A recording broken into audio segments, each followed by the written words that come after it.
السلام عليكم ورحمة الله وبركاته. شركات الإنترنت بقت بتسرق الجيجات.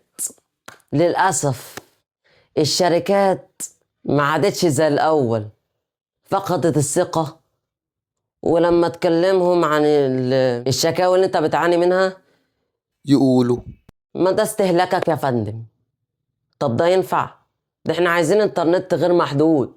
الانترنت ما عادش رفاهية زي زمان، ده بقى حق من حقوقنا الشخصية. كنا بنستخدمه في الكورسات، بنستخدمه في الشغل، وبنستخدمه في الدراسة. الدراسة، وبنستخدمه في البرمجة، وبنستخدمه في الحاسبات، وبنستخدمه في الخدمات الحكومية، وبنستخدمه في المونتاج. والله بنستخدمه في كل حاجة في حياتنا. وطبعا الذكاء الاصطناعي لازم يبقى فيه انترنت. انا بحتاج صور من الذكاء الاصطناعي، لازم انترنت. ودي مشكلة، من غير انترنت احنا مش هنعرف نعمل حاجة.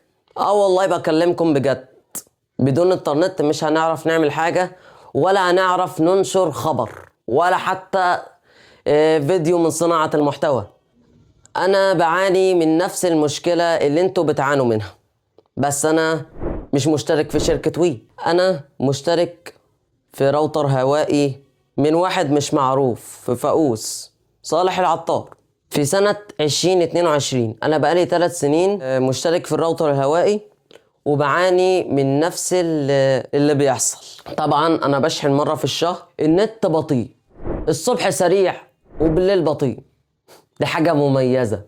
اما في شركة وي وفودافون واورنج واتصالات، الصبح بطيء وبالليل بطيء، نفس الفيلم. حتى لو مفيش اي ضغط خالص، صبح وليل بطيء. انا بشحن مرة في الشهر. شركة وي وفودافون واورنج واتصالات، يعني انتوا بتشحنوا 3-4 مرات. 3-4 مرات ليه يا شركات الانترنت؟ ليه احنا عملنا ايه؟ اقول لكم قصة الانترنت المحدود من اول ما جه لحد الاخر، لحد وقتنا هذا. في 2020 النت المحدود اتطبق سنة 2020. كان كل السنوات من اول سنة 1996 لحد 2019 انترنت غير محدود. في اول 2020 بدأوا يحطوا انترنت محدود. ليه؟ علشان الشركات تكسب. والله العظيم ده المعروف عند كل الشركات، عشان تكسب ارباح اكتر، ارباح مادية. ما كانش فيه اي سرقة الحمد لله يعني، والنت كان شغال طلقة زي الفل.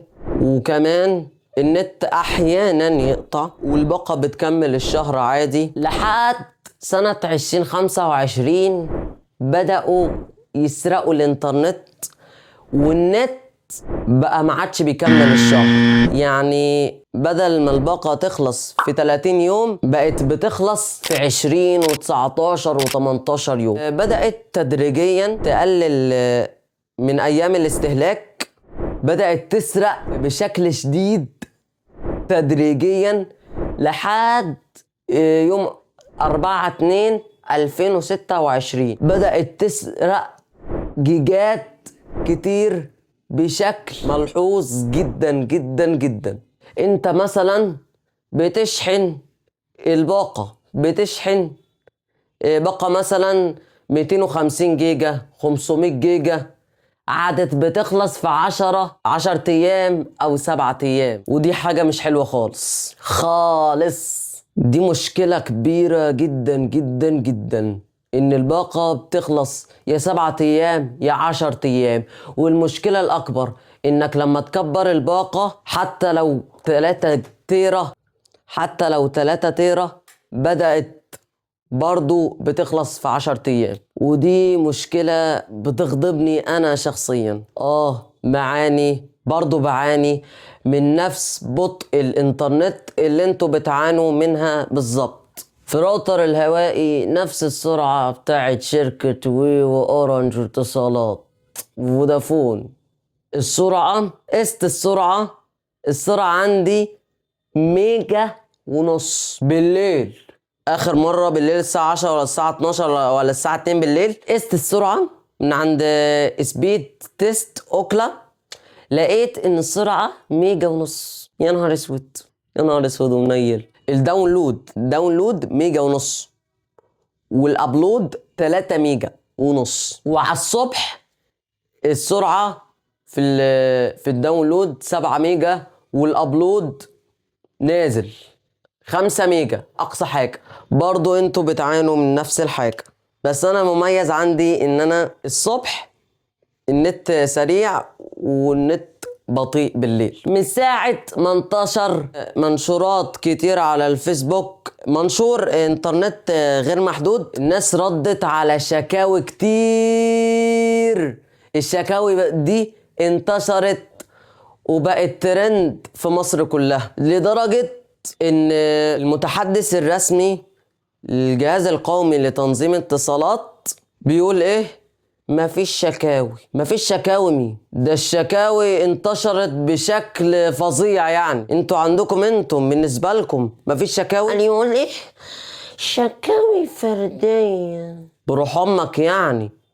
شكاوي فردية؟ شكاوي فردية؟ دي شكاوي عامة، شكاوي انتشرت في كل حتة. ولا حول ولا قوة إلا بالله العلي العظيم.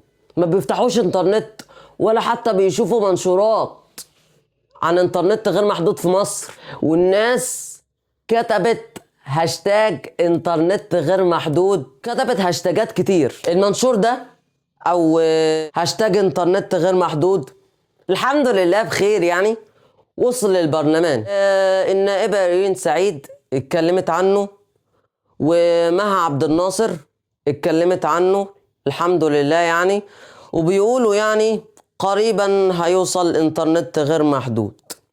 احنا عايزين انترنت غير محدود، احنا زهقنا من النت المحدود خلاص. احنا لما نتفرج على فيديو نختار الجودة على 720 بدأت الباقة تخلص في ثانية، بدأت تخلص بشكل كبير. ده ينفع؟ ده يرضي الله؟ حتى ده ما يرضيش ربنا اكيد. يعني اشحن الباقة مقابل ان الباقة تخلص بسرعة؟ الوزير اتصالات بيقول ايه؟ احنا حسنا من سرعة الانترنت وحسنا من خدمة العملاء ومفيش اي انقطاع انترنت والشبكة ممتازة جدا. الكلام ده كله كذب، عبارة عن نكتة. هو بيكذب علينا علشان نسكت وعشان نوقف حملة انترنت غير محدود. في الحقيقة يا سيدي وزير اتصالات، النت بيقطع، السرعة ميتة حرفيا. أنا برضو بعاني من نفس السرعة برضو، وخدمة العملاء زفت، والشبكة زفت، الدنيا كلها في مصر زفت، انترنت بطيء. ليه الشركة ما عملتش انترنت غير محدود؟ قالت تقول ايه؟ عايزين ارباح، وسرقة الانترنت اللي انتوا بتسرقوها بتاخدوا ارباح بدون وجه حق، بدون اذن. يعني فلوسكم كلها حرام في حرام. ده ينفع يعني انك تسرقينا وفي الاخر نشحن الباقة 3-4 مرات؟ النت المحدود في الاول كان كويس، وبعد كده هيحصل نفس اللي حصل دلوقتي. لو خليتوا السرعة تبقى سريعة وخليتوا الباقة تكمل لآخر الشهر، والله العظيم في الانترنت المحدود برضه هيحصل نفس اللي حصل. احنا مش عايزين سرعات، مش عايزين تكملة للشهر، احنا عايزين انترنت غير محدود. العالم كله بيستخدم انترنت غير محدود. اغلب الدول انترنت غير محدود منتشر في العالم كله. في كام دولة يا ريس؟ في كام دولة يا اسطى؟ 149 دولة، و51 دولة بس فيهم انترنت محدود، وابرزهم مصر. مصر كانت فيها انترنت غير محدود زمان، وكان السرعة محدودة، كانت بطيئة جدا. كنا بنعاني من نفس السرعة اللي احنا بنعاني منها دلوقتي. فأرجوكم يعني عايزين انترنت غير محدود، وبلاش هاشتاج عشان الهاشتاج مش ليه أي 30 لازمة. احنا لازم نعلي صوتنا عشان احنا زهقنا من النت المحدود. علينا صوتنا وكتبنا تعليقات كتير وصوتنا اتنبح.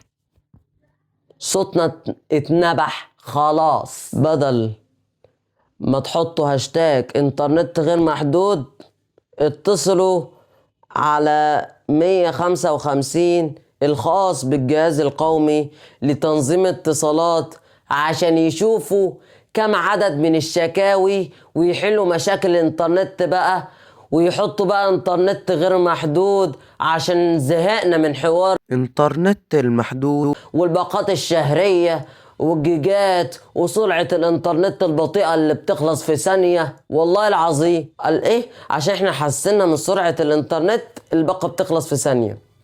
لا، في نفس الوقت السرعة بطيئة وبتخلص في ثانية، ودي مشكلة كبيرة عند اغلب الشركات في مصر دلوقتي.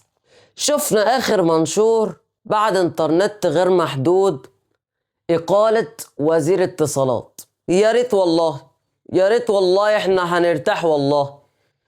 ده انا بقول الكلام ده من زمان، بقالي اكتر من 7-8 ايام بتكلم في الكلام ده عن عزل وزير اتصالات. انا معرفش اسمه، بس هو اللي مبوظ الدنيا كلها. تخيل هو اللي قال لشركة وي وشركة فودافون وأورنج واتصالات، قال لهم اسرقوا الانترنت زي ما انتوا عايزين. ده انتوا كده بتخلوا الزباين تطفش من عندكم لدرجة ان هم لغوا التعاقد معاكم، مش عادوا هيشتركوا عندكم خالص. عايز انترنت غير محدود؟ اقفل الانترنت او الغي شركة وي اللي انت مشترك فيها، روح لأي شركة تانية. والحل التاني، طالما ان هم لو مش عايزين يطبقوا انترنت غير محدود في مصر، احنا هنعمل مظاهرات. ده الصح، احنا عايزين نعمل مظاهرات عشان عايزين انترنت غير محدود وبدون باقات وسرعات عالية وما بتخلصش، والنت مفتوح طوال السنة طوال اليوم. بس المشكلة الأكبر إن الضغط هيبقى عالي جدا على الشبكة. عملوا انترنت محدود ليه؟ علشان الضغط يبقى أقل ويقفلوا المحبس علينا. وده اللي خلانا نشحن الباقة 3-4 مرات تخلص في 7 و10 أيام. خلت الباقة مقفولة وخلتنا ما نعرفش نستخدم النت خالص. قلت لك الحل بكل بساطة، ينقطع شركة وي خالص يا نروح لشركة تانية، عشان ما يبقاش في ناس مشتركة في شركة وي تماما. لأن شركة وي دي محتكرة كل الشركات، وفودافون وأورنج واتصالات أصلا يعني واخدين انترنت من عندها. تخيل إن دولة مصر تاني دولة بيتعدى منها كابلات بحرية، والبنية التحتية ممتازة بسم الله ما شاء الله، متطورة بشكل ممتاز، وفي الآخر مش عايزة تعمل لنا انترنت غير محدود. حسبي الله ونعم الوكيل.